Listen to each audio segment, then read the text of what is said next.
안녕하세요. 그림 그리는 누리입니다. 오늘은 숫자로 옷 그리는 시간이에요. 오늘 그림을 보면 화구 상자를 메고 캔버스를 손에 들었어요.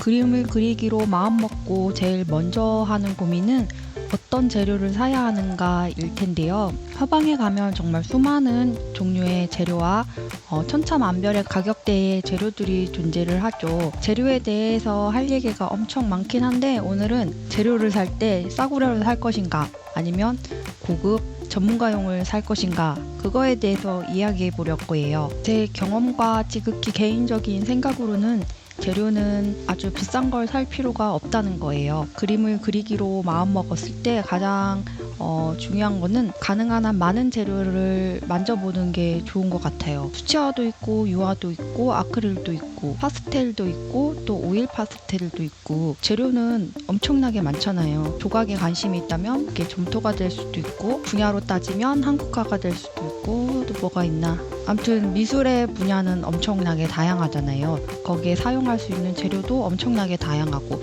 그런데 그걸 모두 전문가용으로 구매하면 돈이 엄청나게 많이 들죠. 재료를 사용하기 전에 가능한 다양한 분야의 재료를 먼저 한 번씩 경험을 해보고 내가 어떤 재료에 흥미가 있고 나에게 잘 맞는지 파악하는 게 가장 먼저 중요한 것 같아요. 막상 생각과 다르게 사용해본 후에 마음이 가는 재료가 또 달라질 수도 있거든요. 또 그림을 그리는 양이 많은 사람이면 또 그만큼 재료가 많이 소진이 되죠. 그래서 더욱더 비싼 재료를 사기에는 부담감이 있어요. 저렴한 가격대의 재료로 많이 그려보고 연습하는 게 우선은 효율적이죠. 저 같은 경우에는 그림을 너무 많이 안 그리다 보니까 재료 하나에도 뭐 10년 이상씩 가는 재료가 좀 많아요.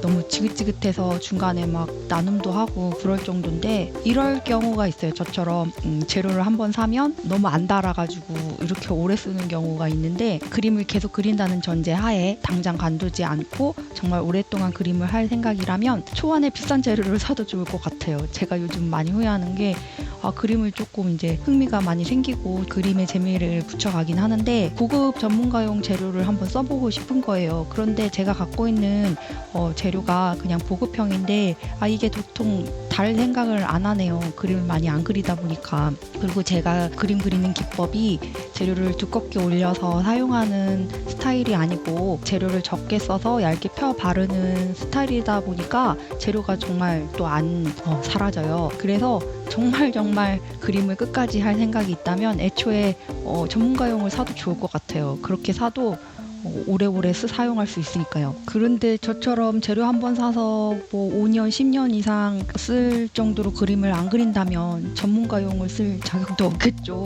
그리고 또 요즘에는 장르가 무너지는 이 시점에서 꼭 미술 재료를 사용할 필요도 없어요. 굳이 꼭 종이에 그릴 필요도 없고 굳이 캔버스에 그릴 필요도 없고 꼭 수채화나 유화 이런 물감을 쓸 이유도 없어요. 자기가 생각했을 때 내가 표현하고자 하는 그림에 어울리는 재료를 내가 만들 수도 있죠. 심지어 화장품으로 그리는 사람도 있고 흙이나 어떤 다른 오브제를 사용하는 건 이미 많이 사용하고 있고 재료에 대한 경계는 이제 많이 허물어졌죠. 세상에 없는 재료를 내가 만들어낼 수도 있고 개발도 할 수가 있어요. 그렇기 때문에 기존에 있는 미술 재료에 더 얽매일 필요도 없는 거죠. 단지 화방에서 파는 미술용 재료들은 오랜 시간 검증이 됐기 때문에 사용에서의 안전성은 보장이 되죠.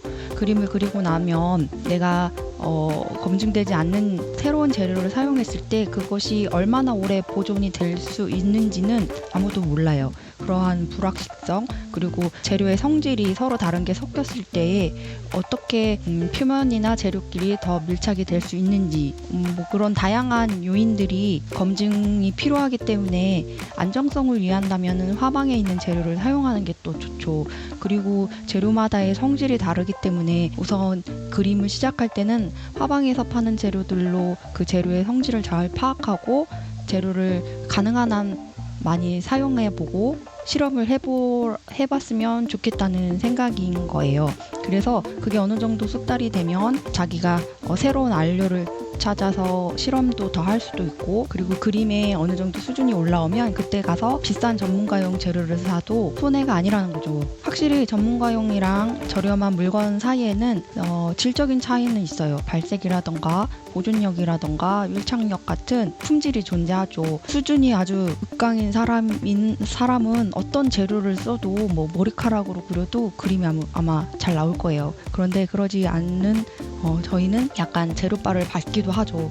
그래서 말도 안 되게 너무 저렴하거나 망가진 재료를 사용할 때는 그림 실력에 그다지 도움은 되지 않아요. 예를 들면 종이도 너무 얇고 질이 떨어지는 종이에 그림을 그리면 물감이 잘 올라가지 않거든요. 그러면 내가 그림을 못 그리는 줄 알고 더 실망하고 좌절도 하게 돼요. 그런데 그때 재료를 조금 좋은 걸로 바꿔보면 쓱쓱 잘 그려지는 경우도 있거든요. 또 붓이 망가진 줄도 모르고 사용하고 있다 보면 또 물감이 잘 안 발라질 때도 있어요. 그럴 때는 소모성이기 때문에 붓도 제때제때 바꿔줘야 하기도 하죠. 이게 참 애매한데 재료빨이 어느 정도 받는 것 같긴 해요. 그림을 그릴 때. 그렇다고 꼭 고급 재료를 쓴다고 그림을 또 더 잘 그리는 것도 아니죠.